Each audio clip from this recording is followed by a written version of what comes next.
154 Chapter 10 Cage Confinement or, A Woman from Egypt. Since the ban on minarets, little positive has been written about Switzerland in the Arab press. I was therefore all the more astonished to read, on March 10, 2010, in a Saudi daily newspaper called Al Watan, an article by the progressive author Turki Al-Dekal about animal protection in the Alpine country. In it, he reported on a Zurich lawyer named Anton who made it his job to represent animals in court.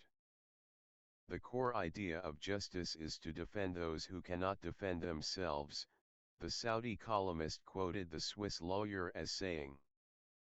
The entire article was a plea for respect for human rights and a tribute to a country that, after the referendum against minarets, stands for everything but human rights for many Muslims.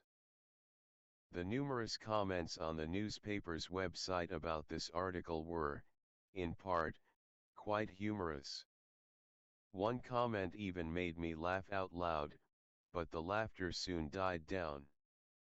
The 155 comment came from a woman and read, "I wish I were a cow in Switzerland." The desire to be turned into a cow may be understandable when one takes a closer look at the living conditions of women in Saudi Arabia. Not only are they disadvantaged in education and their freedom of movement severely restricted, but they are also all too often exposed to massive violence at home. According to an intra-Saudi study, 93% of all women in the Arab Kingdom are victims of domestic violence. It is surely no coincidence that Saudi Arabia came 130th out of 134 countries in the 2009 World Economic Forum report on the situation of women worldwide. All the lower places, with one exception, were reserved for Islamic states. Only Benin sneaked in between. Pakistan took 132nd place in the list, and Egypt came just ahead of Turkey in 126th. Despite its progressive laws, Turkey came in 129th. Even Iran was higher at 128th. At the very bottom, as expected, was Yemen. 3 Islamic states, where the situation of women is particularly tragic due to the introduction of Sharia law, were not included in this report at all: Afghanistan, Sudan, and Somalia. The highest-ranking Islamic country was Indonesia, at number 93. The report identifies 500 million Muslim women as victims of gender discrimination. 156. Oppression and violence. Reports by Human Rights Watch paint a similar picture, deploring human rights violations and the widespread oppression of women and religious minorities in Islamic states.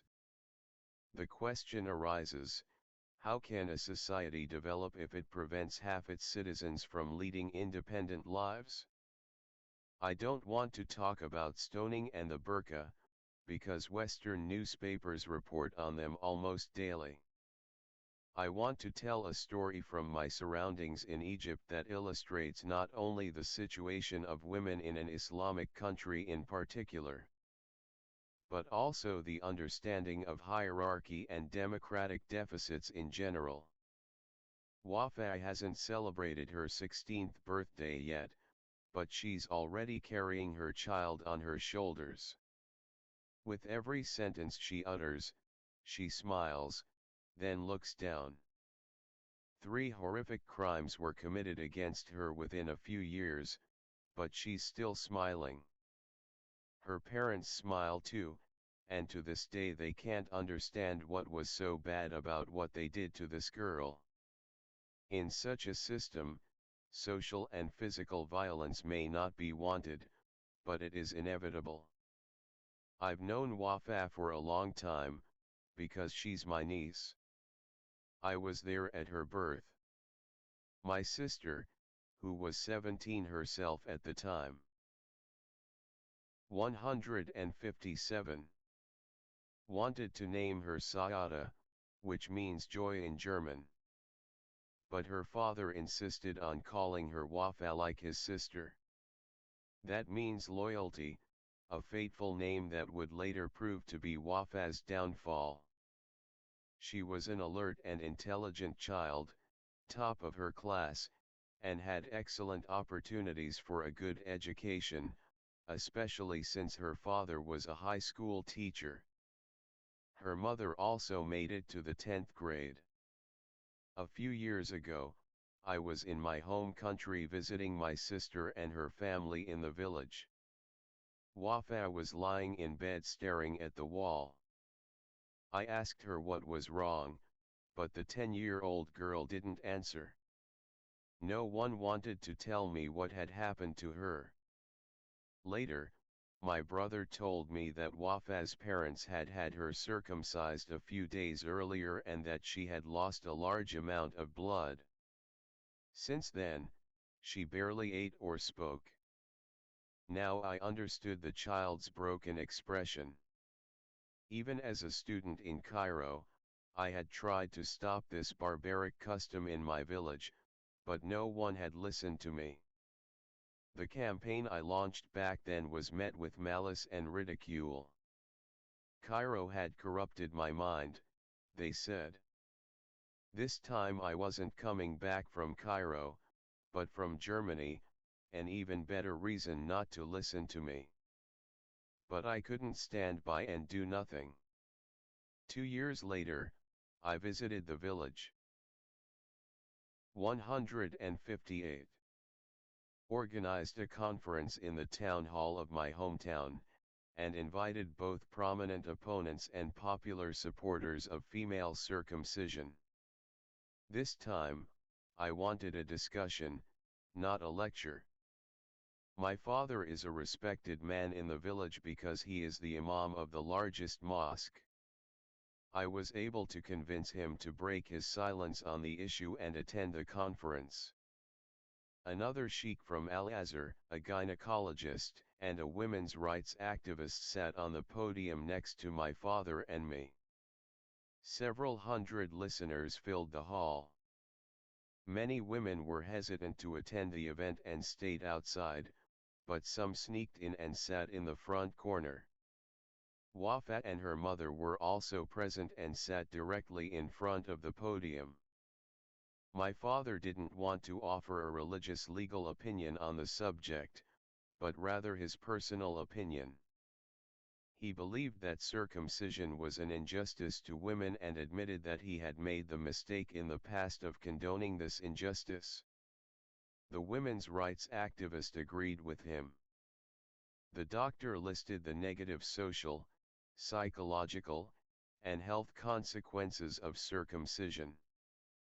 The famous Sheikh of Al-Azhar, Abdullah Samak, was the only one who described circumcision as an Islamic virtue, which the Prophet explicitly welcomed. He had the majority of the villagers on his side. My role. 159. At first was limited to moderating the discussion, but when I heard the Sheikah's words and the deafening applause of the audience, I began to get upset and thought of Wafa, who had almost lost her life as a result of the circumcision. I stood up and asked the group, if one of your daughters bled to death during circumcision, would you go to the doctor or the sheikh? When Wafa heard my question, she burst into tears. My sister couldn't hold back her tears either. After the conference, my family promised not to have any more girls circumcised. The conference was a rather limited success with the rest of the village. A year later, I conducted a survey on circumcision in the village. The results were sobering. The majority still practice circumcision, even though it is now illegal. In most cases, the decision to be circumcised is made by women, not men. A 2010 UNICEF study confirmed that 85% of all girls in Egypt are still circumcised. Wafa was also top of her class at high school, was gifted with languages and dreamed of studying in Germany like her uncle. She likes to talk to me in English. I promised her that if she continued to be successful at school, I would help her study in Germany. But things turned out very differently. A 160. 32-year-old man from a good family saw her on her way to school and fell in love with her shy, childlike nature. She was just 14. He asked her father for Wafa's hand in marriage.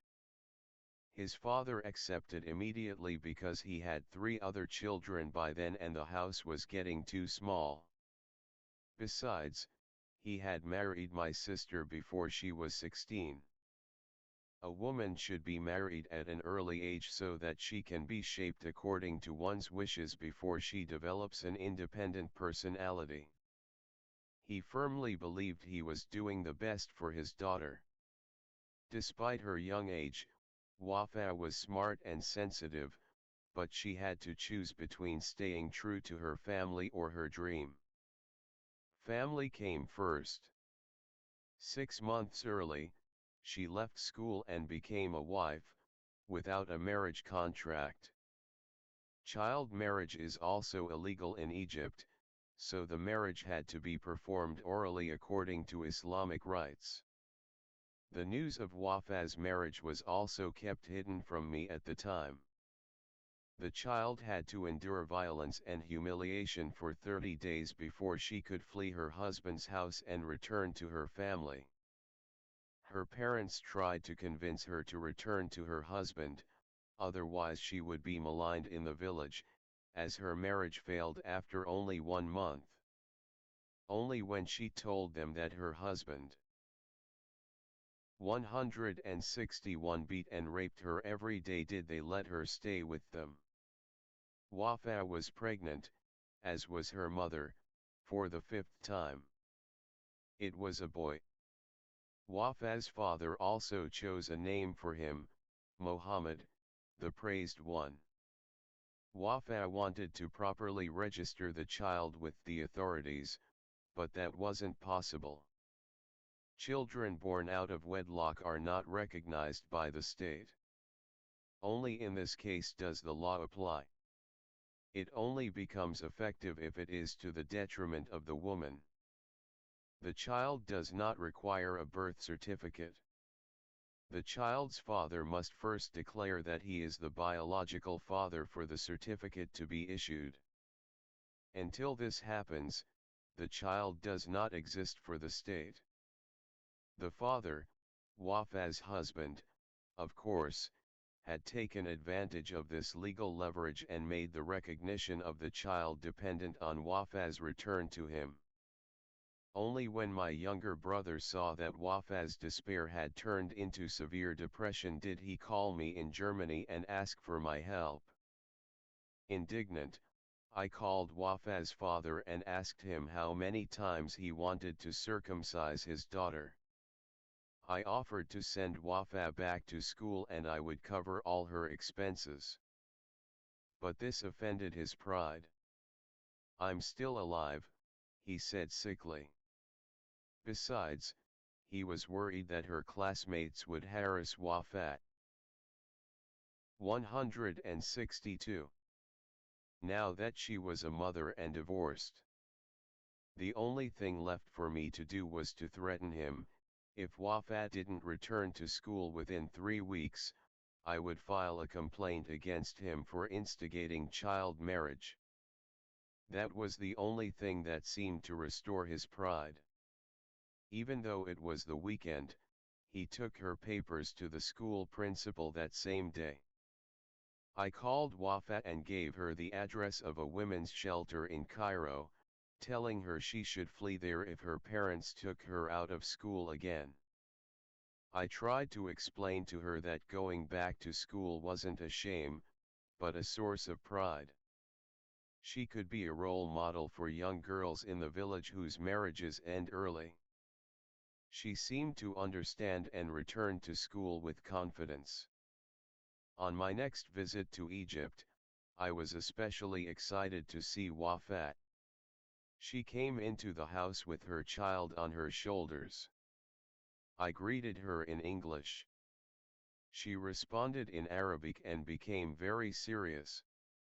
"I forgot English," she said. "Why? You have English in school, right?" I asked. She looked questioningly at her mother and said, "I'm not going to school anymore, but it was my decision. I'm fed up with school." Before she could cry, her mother rushed to her aid. We wanted her to continue attending school, but she didn't want to anymore. Her father hadn't shown up at all, and there was a reason for 163. That. In fact, he had taken her out of school again and forced her to return to her husband, who would pledge to acknowledge the child. Once again, Wafa was loyal to her family and once again allowed herself to be sacrificed on the altar of stupidity. Before me stood the two women, who were actually still children, with two children in the castle. Wafa became a mother before she turned 16, her mother a grandmother at 34. Both were promising, intelligent schoolgirls, but they were sacrificed to a system that is afraid of clever women and therefore intimidates them in time. Why does a breeding machine need a brain? All that remained of the two girls' alert, curious eyes were broken glances and a deceitful smile. I struggled to keep my composure and asked myself who would change the system if not the high school teacher, the imam, and the gifted students. Then I remembered my sister's wedding day. I was the cockerel in our house. Whenever my father wanted to slaughter a rooster from our farm, he would commission me to catch it. I remember that it was an adventure to get hold of a rooster, as all domestic birds were very agile and constantly moved around a large farmyard. They were also allowed to romp around in the fields next to the house. As soon as you caught the bird, it would flap. 164. Its wings wildly, soon break free and jump away screaming. But for my sisters, Wafa's mothers, wedding reception, there weren't enough pets for the several hundred invited guests. So we went to a farm outside the village where roosters are kept in cages. I was amazed to see that not a single rooster jumped out when the farm worker opened the cage. They let themselves be carried willfully from one cage to the next and were exceptionally quiet on the journey home. Even during slaughter, they offered little resistance. They were fat, but didn't taste particularly good. Egypt is one big caged farm. Everyone knows their place in it. No matter how many laws the country passes out of embarrassment, nothing changes because the mentality remains the same. Of course, every now and then there's a healthy chicken hopping around and feigning change, or a nimble hen who likes to remind us that chickens are mistreated in China too.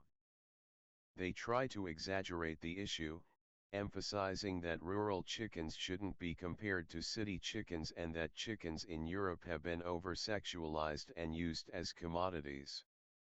Eventually they forget about the majority who are happy to stay in their cages and only care about their food.